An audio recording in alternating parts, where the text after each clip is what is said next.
美之间的对峙，6月份迎来了转折，是什么样的转折呢？今天带你快来看。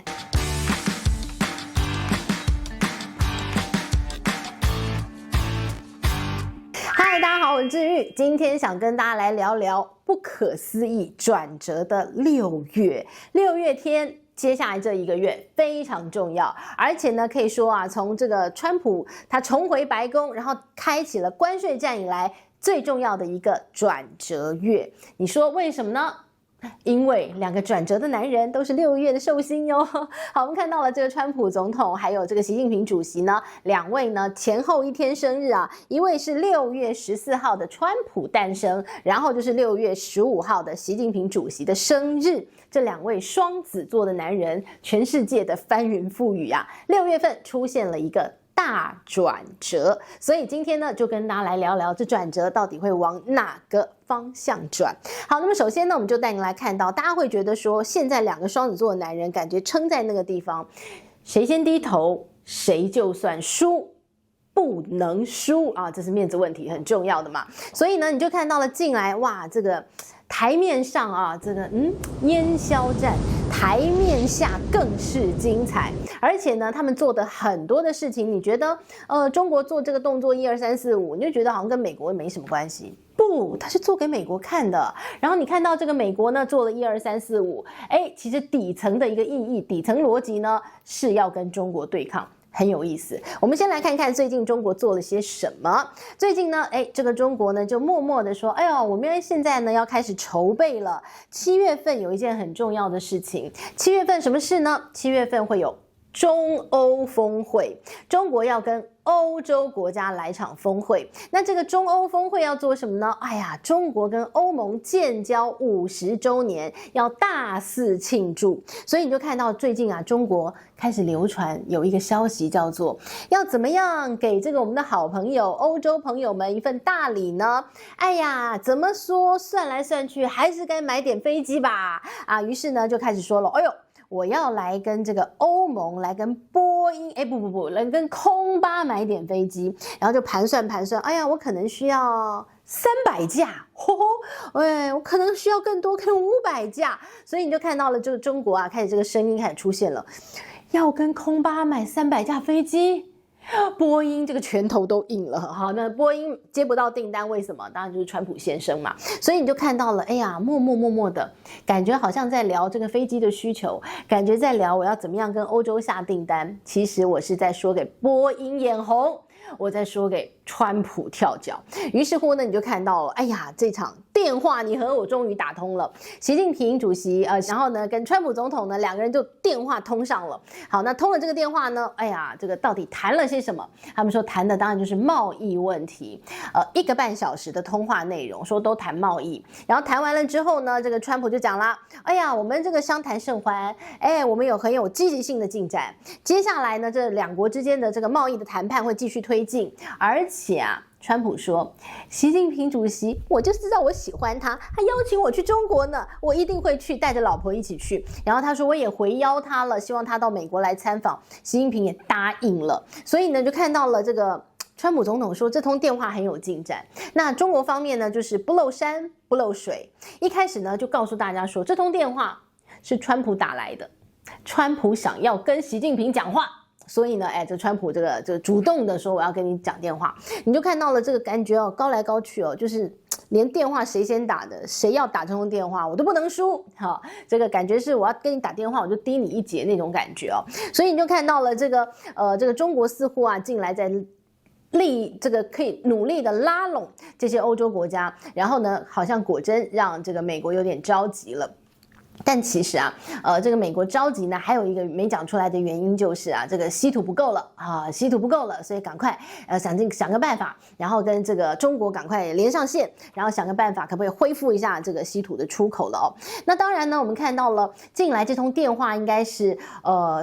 6月份最重要的一个进展，在整个关税战，在整个中美之间的对抗当中很重要的进展。那你就看到之前闹得那么僵，还不是就这个电话一打，哎呀，2个人都好朋友了，还要互访呢。没有永远的敌人，再来看，没有永远的朋友。好，那么在跟这个敌人破冰之际啊，川普跟老朋友翻脸啦。你就看到最近啊，这个精彩的一个宫廷大戏啊，马斯克跟川普本来两个人感觉都可以穿一条裤子了，居然好成那个样子。然后呢，你侬我侬的，突然间说翻脸就翻脸。先是马斯克离开了这个政府的效率部，那你就觉得哦，对啊，因为呢，你看这个马斯克他毕竟也是一个公司大老板嘛，他事业版图那么多，然后 Tesla 股价跌那么惨，他也是应该回去好好顾一下他的事业吧。好，那就回去了。那回去了之后呢，没有想到这场大戏就此揭开了序幕。好，那么他回去了 Tesla 之后呢，哎呀，这个马斯克就开始开炮了。我这个在白宫里面也是很难受啊。我对川普的政策我不是那么同意啊，但是没办法，这个只要大家对川普不满呢，然后就一切都说是马斯克的错，然后他说我就是那个很可怜的代罪羔羊啊，然后呢就开始巴拉巴拉对于川普的政策关税战啦，多么不聪明啦，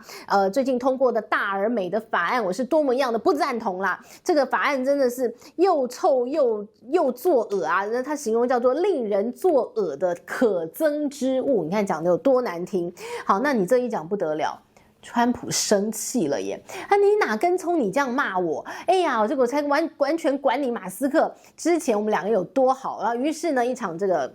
互骂就开始了，跟幼稚园小朋友、跟小学生一样的那种感觉又出现了。先是马斯克骂这个川普说你忘恩负义啊，然后呢，川普就立刻回敬说。你疯啦！你是嗑药了吗？然后呢，这个马斯克又继续骂，他说：“你搞清楚，没有我马斯克，有你川普总统吗？没有我，你选不上 ，OK？” 然后呢，你就看到这个川普就继续回骂了，他就说：“你离开那个政府效率部是我 fire 你的然后呢，这个我甚至要把你驱逐出境你就看到这两个小学生开始这个互骂了哦。好，那当然这个骂一骂，这个什么时候新仇旧恨全部撩出来了，对吧？然后呢，大家就开始在网络上搜，哎呦，两个人可能早就有心结，因为你知道川普洁癖，然后呢，居然这马斯克带他们家小儿子去这个参观，这个川普办公室的时候，他小儿子还挖鼻孔，挖出了一坨鼻屎，还把它粘在这个川普的桌上，哎呀，这个川普当下很生气啊，但是呢，那个时候还跟马斯克关系挺好，所以就这口气吞下去了。但是呢，现在反正两个人都翻脸了，这种旧账全部通通一掀出来，你那个儿子没有什么教养啊，所以你就看到这两个小学生又开始吵起来了哦。好，那当然了，这个吵成这个样子哦，他们其中吵得很重要的一点叫做呢。大而美的法案，好，这个大而美的法案呢，其实是川普推出来哦，这个洋洋洒洒，它里面包罗万象，然后送进了众议院，已经通过了。大而美的法案应该是川普在这第2任期当中很重要的施政方针，也是他希望可以留下他历史记录，留下他辉煌政绩很重要的一部法案。结果呢，被这个马斯克讲成令人作呕的可憎之物啊，讲得这么难听，那当然就是没办法，孰可忍孰不可忍了。好，那我们就来看看什么叫做大而美的法案哦。这个法案当中呢，当然呢，这个有非常多的一些新的项目，然后有很多的一些这个，比如说把这个举债的一个上限完全希望可以这个增加，亦或最后可以取消。那其实呢，很多事情啊，跟马斯克也有关的。马斯克做什么？他就是要帮美国政府瘦身，不是吗？他要帮美国政府要缩减开支，那个时候呢，他给的承诺是我要缩减2兆美元的一个支出嘛，然后于是他就开始裁员啊，整并这个政府的机关等等。等到他真的离开的时候呢，他做到多少？他这没达成如果这个马斯克据说是一个很难搞的老板，KPI 要求的很严格，结果呢，你自己的 KPI 做得那么糟糕，难怪被川普废掉。好，那么你们看，他答应2兆，最后呢，他总结的支出呢只有1600亿美元。差很多所以呢也难怪，你看你这个1/10做不到，所以你就拍拍屁股走人。好，但是呢，大而美法案这个法案当中呢，它有非常多新支出，比如说呢，它有一个法案叫做印太吓阻这个栏目，这要干什么？就是要在西太平洋要遏阻中国嘛。那编了很多钱编了120亿美元，好不容易马斯克省东省西，然后省到天怒人怨，省到这个大家都讨厌他，然后呢，大家甚至还要砸 Tesla 出气。结果呢，你看看我省了老半天，省那1600亿，你随随便便给我花掉这120亿，才一个项目而已。其他还有好多项目哦，它还有减税，然后呢，它还有增加这个相关的一些医疗的一些这个福利的保障，随随便便加上去，那我省了老半天，1600亿全被你花光了嘛。所以呢，这马斯克很不高兴啊。再来就是他大而美法案当中，他取消了对电动车的一个补贴哦，那对这个马斯克来讲，当然是最直接的损失，所以他就很愤怒，于是呢，这个两个人就新仇旧恨全部都爆发。好，那当然这是跟马斯克之间的关系，但是呢，在这样的一个大而美法案当中，有一个跟我们投资人很相关的，就是第899条法案。好，这条法案什么意思哦？它立法精神，它是这样写的哦，他说，他要针对那些有歧视性税收政策的国家。有歧视性税收政策的国家，其实他讲的就是中国，只是他给他安一个名字。好，那有这样子这个歧视性税收政策的国家呢，他要干什么？他要给他课，这个对外国政府、企业还有个人在美国的投资加重税负。好，那什么叫做有歧视性税率的国家呢？就是关税大战打当中，不是川普一直讲嘛，你对我的税比较高啊，那我当然要回敬你啊。那现在不就大家都在谈嘛，对吧？那其中呢，他最针对的就是中国嘛。那于是呢，这个如果所谓的有歧视性税负的国家，现在没有讲得很清楚，模模糊糊的，但大家就开始担忧了。如果今天，因为你就没有一个明确的一个这个标准嘛，那万一呢，你哪天突然间，这很有可能发生，哪天突然间这个川普一觉醒来梦到说，哦，你这个随便乱讲，你意大利你有歧视性税率，那这些意大利的富豪不是很毁了，对吧？那你们在美国的投资全部都要被加重税率耶。那你哪天睡醒突然又醒来说，你法国，你歧视性税率，那怎么办？法国这些富豪们全部要被加重税率耶。它加重的是递增式的加，比如说，首先我先加你5%，然后再加你10%，加你15%，最高加到你20%。重点不是说那个20%的税率，这些富豪没有办法承受，而是那个不确定性。你没有任何的标准，你突然说我就要被课税，我就被课税，这是一个理性的人该有的作为吗？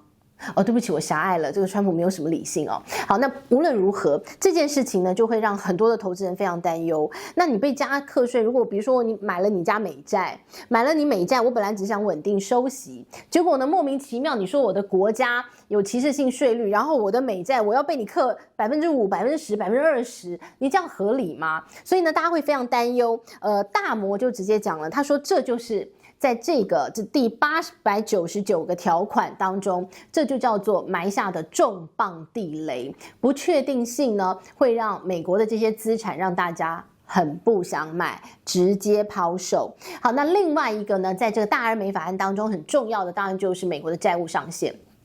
我们常讲美国的这个债务上限，我们常讲什么美债风暴要爆了呀，美国要关门了呀。其实我记得我在之前的影片当中，我告诉大家，这就是一个假议题。因为呢，谁说美国政府只能够借这样的债，借到超过我就叫做政府要关门，没有钱，那是美国他们自己法律规定的，我有一个债务上限。我如果没有这条法律，我拿掉那个债务上限的时候，什么事都没有。我只要没钱发薪水，我就去借钱举债，我就借来钱，我就发政府的薪水，政府永远没有关门的一天，只要我还借得到钱。所以呢，我们看到了这个假议题呢，这个川普就希望拿掉那个债务上限，完全拿掉最棒。那再不然的话，我就是提高他的债务上限。那我们看到这个大而美法案当中呢，就把债务上限提高到4兆美元。不要忘了，现在美国它总体的一个国债呢，已经来到36兆多，它要再提高4兆。继续借钱，然后甚至呢，众议院通过的法案到了参议院之后呢，他甚至还把它调高，他说希望可以调高到5兆美元的债务上限，甚至呢，还有一些人在提，我干脆拿掉那个债务上限，爱借多少钱我就借多少钱。好，那希望呢，他们希望这个法案在7月中旬，也就是参议院休会之前赶快通过，但问题是，川普说拿掉债务上限呢，可以避免经济浩劫。那大家就好奇了，现在是有经济浩劫吗？经济很糟糕吗？大家很担心这一点，对吧？那毕竟呢，现在你看到的一些这个美国的经济数据的确很不乐观。目前呢，美国的实体的经济，你已经从一些经济数据当中看到，好像有一些走缓的迹象。这会是川普预先看到他经济有状况，所以他现在要赶快拿掉那个债务上限嘛？我们不晓得的哦。但是呢，拿掉债务上限之后，紧接着而来的美债风暴才要开始，所以呢，你也看到这个美国最近有意无意在释放中国的经济很糟糕，中国的经济风险很高，就是要阻止大家投资中国啊，这是他其中没有讲出来的秘密。再来一个呢，就是信心面，我们刚刚讲盯在那个地方，还有就是联准会，所以呢，现在才会有一说，联准会是不是跟川普本来就串通好？是不是鲍尔本来就跟川普说，我们现在本来就是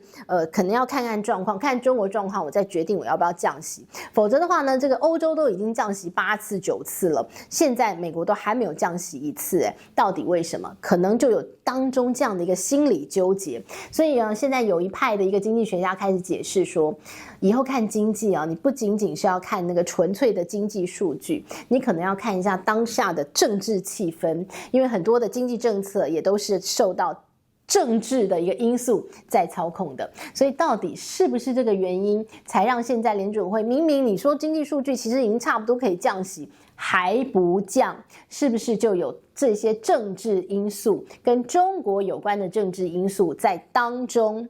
转来转去，所以呢才会让美国现在还不降息。好，但是呢无论如何要提醒大家的是，美债接下来在大而美法案之后会有很多的不确定因素的一个诞生，特别是那第899条的条款到底会怎么样所谓的惩罚这些这个税率有歧视性问题的国家，会让很多大家投资人心里头对美国的一个这个资产非常忧虑，特别是美债。所以呢，以后我们投资美债的时候，真的要仔仔细细的关心一下最新的国际情势。当然，我们会持续的带大家来随时更新哦。好，那么这是今天帮大家整理的6月转折月哦最新的一些状况了，希望大家很有帮助咯。希望你喜欢今天的内容，我们下回见，拜拜。